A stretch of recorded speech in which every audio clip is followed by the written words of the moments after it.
আসসালামু আলাইকুম। প্রতিদিনের মতো আজকেও আমি নিয়ে আসলাম আরও একটি রান্নার রেসিপি।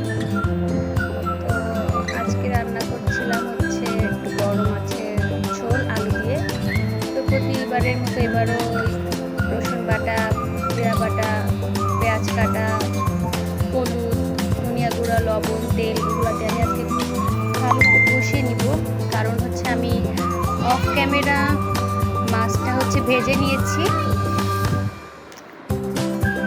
তো এবার হচ্ছে শুধু মশলাটা কষিয়ে নিয়ে এরপরে হচ্ছে আমি আলু দিয়ে আবার কষাবো।